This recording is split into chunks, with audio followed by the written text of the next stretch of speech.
Hello, I'm Luca, and what I'm about to tell you is something I will never forget.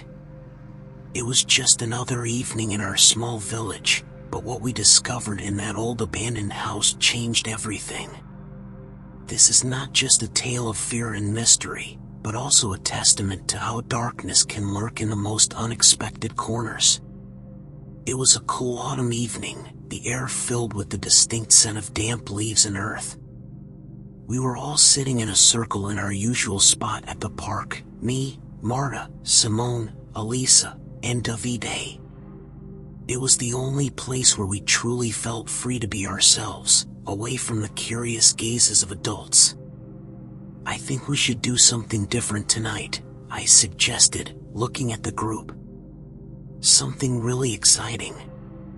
Marta, with her red hair pulled back into a ponytail, looked at me with interest. Like what?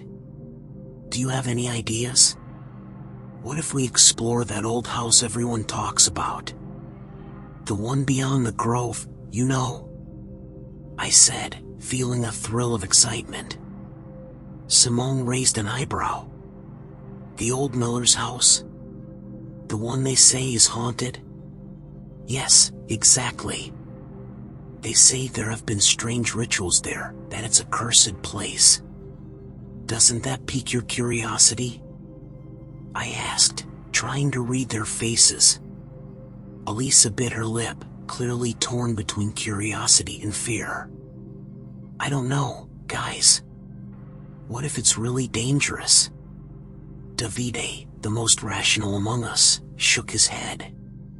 It's probably just legends. But it could be fun to check it out. Just for a laugh, you know? We looked at each other, seeking unspoken agreement. Then, almost simultaneously, we nodded. It was decided. We would explore the old miller's house that very night. Okay, it's settled. But we stay cautious, okay? If anyone says we should turn back, we turn back. No arguments, I said, trying to inject a tone of responsibility into my voice. With a mix of excitement and nervousness, we got up and began to walk towards the house. Our conversation was light, full of jokes and nervous laughter, but underneath, there was an undercurrent of anxiety that none of us wanted to admit. As we approached, the house seemed to grow increasingly ominous. Its dark silhouette stood against the night sky, and its windows looked like dark eyes watching us. Hey, Luca, Marta whispered to me as we approached the door. Are you sure about this? I smiled, trying to appear more confident than I felt. Don't worry, it'll just be an adventure. And we're all together, right? She nodded, but I could see the tension in her eyes. We looked at each other once more, then I pushed the door open, which creaked open with the sound of old wood. And so, with hesitant steps, we entered the old miller's house. The door creaked shut behind us, engulfing us in the darkness of the house. We turned on our flashlights, and a sharp beam of light pierced the darkness, revealing a room covered in dust and cobwebs. Wow, look at this place, Simone murmured, his voice a mixture of admiration and apprehension. It seems like no one has set foot here in years. The light from our flashlights danced on the walls, on the antique furniture, on the faded portraits that stared at us from the past. There was something unsettling yet fascinating about that place forgotten by time. Guys, look here, Marta called out, pointing to partially burnt candles on a table. Someone has been here recently. The shiver that ran down my spine was impossible to ignore. We should be careful, I suggested, trying to remain calm. We continued to move forward, exploring each room with a mix of curiosity and fear. Every now and then, a creaking floorboard or an unexpected shadow made us jump. But it was when we found the hidden door behind a bookshelf that real terror began to creep into our minds. Hey, guys, come see this, Davide called out, his voice trembling with excitement and fear. We pushed the bookshelf, and a secret room revealed itself before our eyes. It was smaller than the others, and the air felt heavier, charged with an energy we couldn't comprehend. "What is this place?" Elisa whispered, her voice barely a whisper. We entered the room cautiously. The walls were covered in symbols we didn't recognize, dark drawings that seemed to dance under the light of our flashlights. In the center, there was an altar with partially burned black candles and strange objects that we didn't dare touch. This looks like a place for rituals," I said, my voice trembling. "Satanic rituals, perhaps." "Luca, we need to get out of here." "This place isn't safe," Marta whispered, gripping my arm. I was about to respond when we heard a noise coming from the hallway. A light, almost imperceptible footstep, but in the silence of the house, it echoed like thunder. Who's there?" Simone called out, his flashlight aimed at the door. There was no response, only the sound of approaching footsteps. We looked at each other, fear clear in our eyes. "What if they've come back?" Elisa whispered, her voice trembling with terror. There was no time to decide. We had to move, and fast. "Okay, let's get out of here.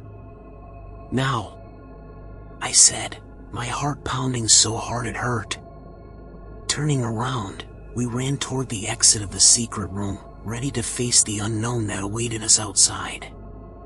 As soon as we exited the secret room, we came face to face with the source of our terror. In front of us, in the hallway, were figures dressed in black robes. Their faces were hidden under hoods, making them anonymous and eerie. One of them held an object that looked like a ritual knife. For a moment, time seemed to stand still. Our gazes locked with those of the hooded figures, and the silence was broken only by our frantic breaths. Who are you?" Davide stammered, his voice trembling. The figures did not respond.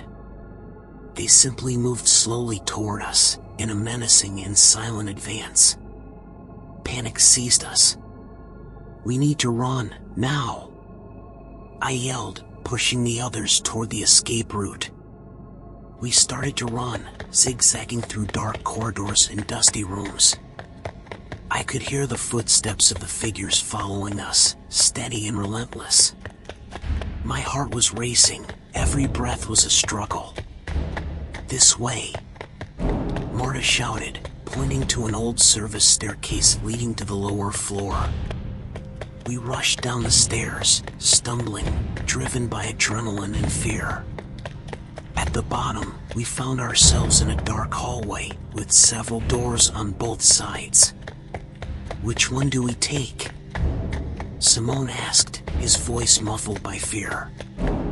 There was no time to think. We chose a door at random and burst outside, finding ourselves in the backyard of the house. The night was cold, and the ground was damp beneath our feet. We ran without looking back, driven by the instinct to survive. I felt my legs moving automatically, every fiber of my body focused on escaping. Finally, we reached the edge of the property, passing through the rusty gate that separated the house from the rest of the world. We stopped only when we were far enough away, breathing heavily, our bodies shaken by uncontrollable tremors. What was that?" Elisa whispered, her eyes wide with terror. I had no answers. Only images of black robes and hidden eyes haunted me. I knew only one thing: we had to tell someone about what had happened. We had to go to the police. With that decision in mind, we headed toward the village, each of us lost in our thoughts, in our fear. That night had changed everything. It had shown how thin the veil between the reality we knew and a dark and unknown world could be. As we walked toward the village, the images of what we had just experienced haunted us. Every shadow seemed to hide a threat, every sound was a potential danger.